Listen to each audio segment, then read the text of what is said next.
ময়মনসিংহের ইতিহাস বলতে যে কয়েকটি স্থাপনা চোখের সামনে ভেসে ওঠে শশীলজ তাদের মধ্যে অন্যতম। এটি শুধু একটি জমিদার বাড়ি নয়, এটি উত্তরাধিকার, দত্তক প্রথা, সামাজিক বাস্তবতা ও ভাগ্যের নির্মম পরিহাসের এক দীর্ঘ ইতিহাস বহন করে চলেছে।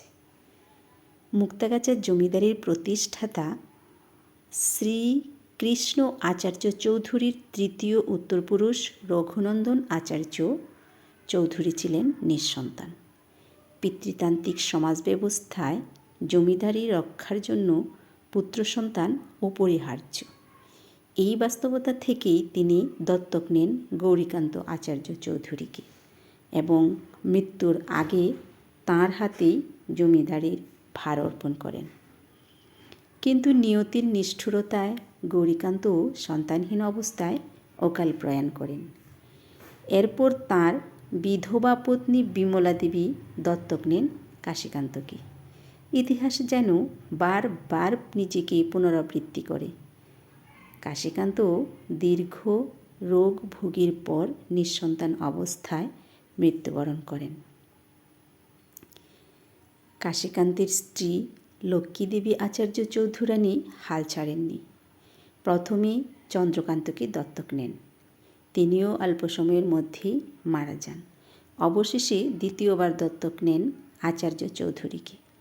তিনিই হয়ে ওঠেন মুক্তাগাছা জমিদারির ইতিহাসের সবচেয়ে উজ্জ্বল নাম। প্রায় 41 বছর জমিদারি পরিচালনা করেন সূর্যকান্ত আচার্য চৌধুরী। তাঁর শাসনামলে ব্রহ্মপুত্র তীরবর্তী জনপদে আসে নতুন সৌন্দর্য ও সাংস্কৃতিক সমৃদ্ধি। 19বিংশ শতকের শেষ ভাগে ময়মনসিংহ শহরের কেন্দ্রে প্রায় 9 একর জমির উপর নির্মিত হয় এক অনিন্দ্য সুন্দর দ্বিতল ভবন, যার নাম শশীলজ। নিজে নিঃসন্তান হওয়ায় দত্তকপুত্র শশীকান্ত আচার্য চৌধুরীর নামে ভবনটির নামকরণ করেন তিনি। কিন্তু 1897 সালের ভয়াবহ ভূমিকম্পে ভবনটি মারাত্মকভাবে ক্ষতিগ্রস্ত হয়। পরবর্তীতে 1905 সালে শশীকান্ত আচার্য চৌধুরী একই স্থানে নতুন করে শশীলজ নির্মাণ করেন এবং 1911 সালে আরও নান্দনিক সংস্কার কাজ সম্পন্ন করেন। তখনই শশীলজ হয়ে ওঠে রাজকীয় সৌন্দর্যের এক অনন্য নিদর্শন।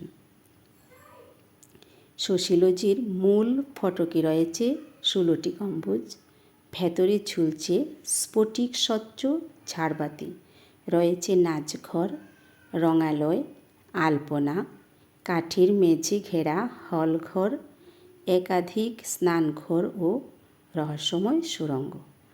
পেছনের দ্বিতল স্নানঘাট, মার্বেল বাঁধানো পুকুরঘাট, শ্বেত পাথরের ফোয়ারা, সব মিলিয়ে এটি ছিল জমিদারি বিলাস ও নান্দনিকতার প্রতীক।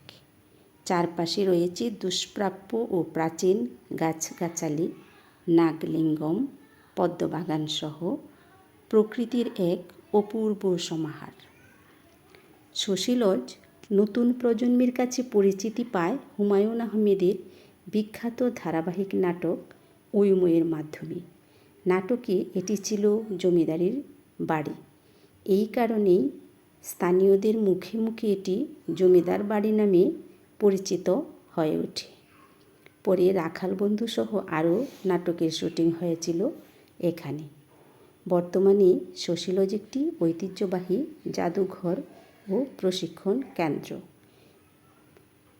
যদিও সময়ের প্রবাহে কিছু ঐতিহ্য নষ্ট হয়েছে, তবুও শশীলজ আজও ইতিহাসপ্রেমীদের জন্য এক নীরব পাঠশালা। শশীলজ শুধু একটি ভবন নয়, এটি উত্তরাধিকারহীনতার মধ্যেও টিকে থাকার গল্প, নারীদের সিদ্ধান্ত ক্ষমতার ইতিহাস এবং বাংলার জমিদারি সংস্কৃতির এক জীবন্ত দলিল।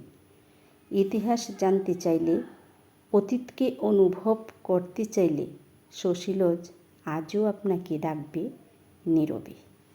এতক্ষণ ভিডিওটি দেখার জন্য আপনার প্রতি রইল শ্রদ্ধা ও ধন্যবাদ। ভালো থাকবেন। আল্লাহ হাফেজ।